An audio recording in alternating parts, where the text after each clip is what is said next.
Coming up on the program, we are going to harvest our garlic. It's time. We've taken some samples. We like what we see, so we're going to harvest all of it and see what our final result is. And we're going to take this little bed and we're going to fill it full of basil. All that and more coming up today on the Wisconsin Vegetable Garden.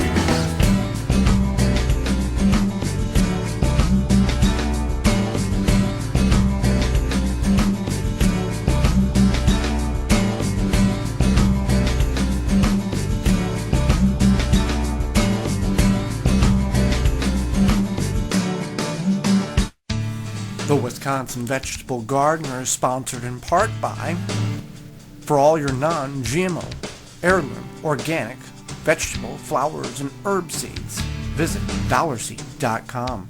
Sioux Growing Supply, located in Wausau, Wisconsin, focusing on certified leaf compost, an excellent amendment for poor soil. With their new garden blend, improving soil structure in clay and sandy soil, great for creating new garden beds. Also available from Sioux's, pre-filled trays and pots with professional potting soil mix or organic rice hull-based potting soil mix. Bag and bulk of certified leaf compost also available. Visit SiouxGrowingSupply.com.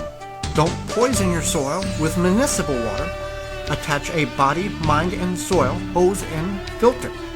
Free shipping exclusively through the WisconsinVegetableGardener.com. Just click on the body, mind, and soil icon. Authentic Haven brand soil conditioner for the home gardener. Easy to brew, 100% organic. Visit ManureTea.com. Rain Reserve. Reserving your rain, preserving our future. Rain Reserve, manufacturing of rainwater capturing capabilities. Visit rainreserve.com and use coupon code RAIN2016 to save 10% on your total purchase. Welcome to the Wisconsin Vegetable Gardener. I'm Joy Baird. We are in the garlic patch today because it's time to harvest our garlic. Now typically we will wait until the last week in June, first week in July to harvest our garlic when the bottom leaves begin to die off. Now we do have some foliage dying off on the garlic, but what our thought process is, we've checked some of the bulbs earlier this week and they're of good size. Now some of them, we'll see in a moment, under the tree that gets partial shade during the afternoon, didn't grow as large as a typical garlic bulb would, but it grew good enough for what we need it for. So what we're going to do is we're going to harvest all of these. We've got 75 bulbs in 2 beds here. We're going to harvest all of them because we've got other crops to put in. We want to maximize the space we have available. So the thinking process behind harvesting them a little earlier than we normally would be, let's say we have 75 bulbs of garlic, and let's say we wait another 3 weeks for them to reach that absolute point of harvest, and let's say in that 3 weeks overall the 75 bulbs gain 2 extra pounds. Well, that's great, but what we're going to do is we're going to put 18 tomato plants in this bed. We're going to put 27 potatoes in the other bed. That's going to give us dozens of more poundage over the next 3 months than what the garlic would over the next 3 weeks. So that's our thinking process over it. So what we're going to do here, we're going to take our garden fork. You never want to get down here and actually yank the garlic out because you will pull the stalk away from the actual bulb, and you need the stalk on there for the bulb, for the drying process, to get more of the fragrance, more flavor, more juices into the bulb itself. So we're just going to lift this up here. And remember, we planted these about 4 inches, 2 to 3 inches deep. So that's the first one there. Soil's just dry enough. That's a good sized bulb there. So we're just going to set that there. And again, we removed the scapes about a week ago, and now not all of these are going to be large. Now intermingled in this patch here are radishes that we planted way early in the season, and you can see they're going to seed, which we're going to clean this whole bed out here, and again put 18 tomato plants in a Florida weave method here. But you can actually eat the pods here at this stage, and they taste just like radishes. So if you got radishes going to seed, let them go to seed and you can have another harvest off of them. So what we got here is a smaller garlic here. I'm going to remove it. At least a smaller top growth. Let's see if the bottom matches, and it does. It's a little smaller, but again, it's not terrible. You can see some of this is drying back, and you can see here we've got some lower leaves. You got a lower leaf here dying back. You got these tips dying back. Now this can also be from too much water. We've had excessive amount of wet spring here. So this also can be partially related to that as well. But overall, for what you'd buy in the store, for what we're growing here, we've got 75 cloves, so we can afford to have some very tiny ones, as well as the larger ones. We will save the largest cloves. We're going to plant 50 cloves this year instead of 75. And we say the biggest cloves for planting.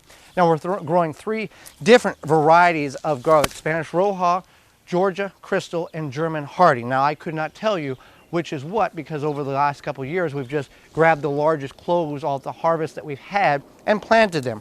So we're just going to go through here and harvest all of these and see overall what we have for a harvest, even though we're a couple of weeks earlier than we have in years past. But based on what we're seeing here, I think we're right where we need to. So we still got more garlic to harvest. This is what was on that back bed back there. I think about 30, 35 cloves. For the most part, not too bad. I mean, that's got some good cloves in there for planting in the fall. The majority of these are on the, that's what you normally get at the store for whatever you pay at the store. And this stuff's fresh and not coming from Asia or China or some place that you're not sure what it was grown in. For the most part, they're decent sized bulbs for the early harvest, or at least what we feel is an early harvest. But all we need is really like 40 or 50 good cloves or medium sized cloves. Again, when you say the cloves for the fall planting here coming up in the fall in about 4 months, the larger the clove, the larger the bulb you're going to get. So that's the key here. Whenever you go through here, once you get these dry, you want to find the largest bulbs and then break them down to find the largest cloves.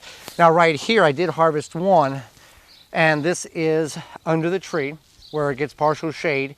It still matches up with about the same size, right around theirs, of the ones in the back there that get full sun. So we're not terribly pleased, because we're not terribly disappointed. We are very pleased with the harvest here, because what's going to go in this bed here, again, 27, 28 potatoes that we have that we didn't have room for initially. In the back there, another 18 tomato plants. So we're going to dig this up, see what we have, and then we'll talk about how we need to prepare these to dry so you get the best and the most out of your garlic bulb that you've grown. All right, we got one more here to dig up. This one's on the smaller size. But we do have some very nice looking ones, and then some interesting finds as well.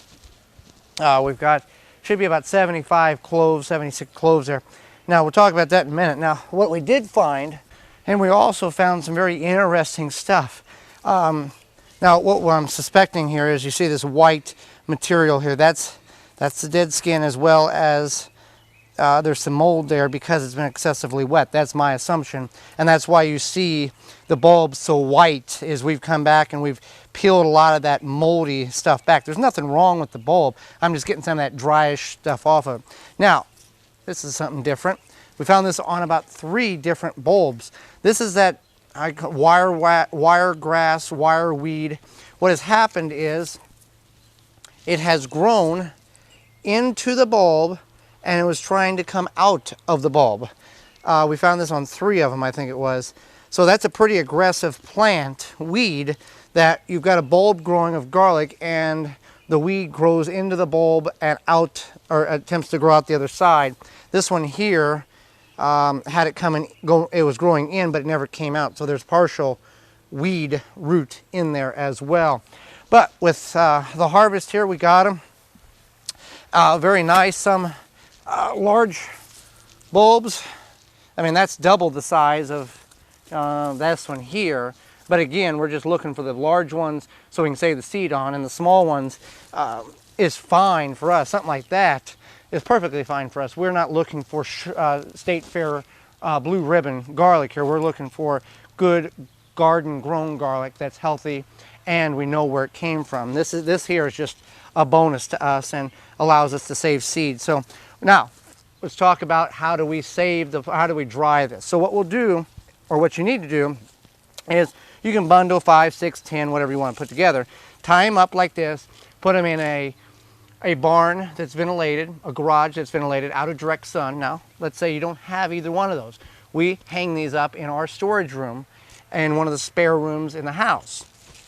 And you just hang up there for 4 or 6 weeks, the tops will turn completely brown. Now what you're wanting to do is hang it vertical.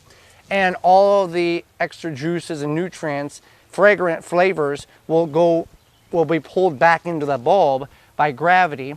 And then as the tops die back, then you can go ahead and cut them about 6 inches above the bulb. You can trim the roots off now, that's really not a big deal, but we're gonna just leave them as is. But you can trim them up and then you can just store them that way. And you can start going through them at the time of drying. These will all shrink up just a tiny bit. And at the time of drying, when you trim these off, you can go through and find your biggest bulbs and you can figure out how many cloves you can save. So we are very, very happy with the harvest. Some small bulbs, some large bulbs. Here's another one that had the weed growing in and out of it as well. Kind of a crazy type of thing we got going on here. So with that being said, we're very pleased with the garlic. Third year that we've had a very good harvest of garlic, and we hope to continue that from now on, since we know how to grow it. And we'll only put in about 40 or 50 cloves next year instead of 75, because we just can't go through it all, and we're drying it now and turning it into garlic powder. Even though roasted garlic would be better, we got to get rid of the old to bring in the new. So we just harvested our garlic here in this 40 square foot bed, and I've got 12 tomatoes here that's going to go in the ground, and another 6 that I got to bring over. Now what we're going to do with this bed here is we're going to maximize our space. 40 square feet, we're going to put 18 tomato plants in here. Seems excessive, and it might be a little crowded, but essentially we got to come in here and got to weed this. But we'll have one row where this fork is here, have another row there, and then have another row there. So we're going to be a little on the intensive planting side, but overall we've got the space here and we got the tomatoes still left over from when we initially planted. Now once we get these 18 in, that'll put us about 92 tomato plants, or 82 tomato plants in this garden, with another 10 in the front yard. So the intention is to have more than we know what to do with. So what we're going to do here is, first we got to come in here and weed. And when I talk about weeding, I don't mean just come in here and rip the top level of grass like this. Oh, well, we weeded. No, you want to get down there and weed. Get your garden fork is the best tool here. And you see why? Because this and this and this will all propagate new growth for, you see all of those weeds, all those roots there. If I just rip it off and I leave that much in the ground, that is going to put on new growth tips, and you're going to have just as big of a mess now, or in 2 or 3 weeks, as you do now. So you want to get in here, and it takes time, yes. It's going to take probably 40 minutes for me to work this bed, but I will purge the bed of all of the roots and grass and weeds and have a fresh bed to work with. And then as the tomatoes grow, I can get in there with the garden hoe and just rake across the top if there is weeds. The plan is to come and mulch this with dry grass clippings to smother out everything, as well as giving the plants a lot of moisture retention with that mulch. So we just want to go in here, and it doesn't matter. And again, I'm just kicking up more roots, and these roots are, you know, they're like little spiders underneath the ground. They're just everywhere. So we want to get all of those out, because that's what's really going to compete with the tomatoes. If you've got grass around your tomatoes, around any plant, it's going to compete with the nutrients and fight with the plants, and the weeds are going to beat your plants, because they're much more aggressive than your tomatoes or your peppers or your potatoes, fill in the blank. So we want to work this bed, we're going to plant this bed, and the way we're going to construct we're not going to use cages, we're going to do a floor to weave, and that simply is a big post on both sides on each row, and then run strings back and forth like the side of a wrestling ring, and as the tomatoes grow, we'll weave them up and through it to allow the structure of the string to hold the tomatoes and the weight of the fruit. So we got to get this done, and we've already got tomatoes in the ground about 3 weeks ago. Now this will be kind of like our second crop of tomatoes in the garden, so we can have a succession of tomatoes, and abundance of them is the plan, all the way through until the first frost.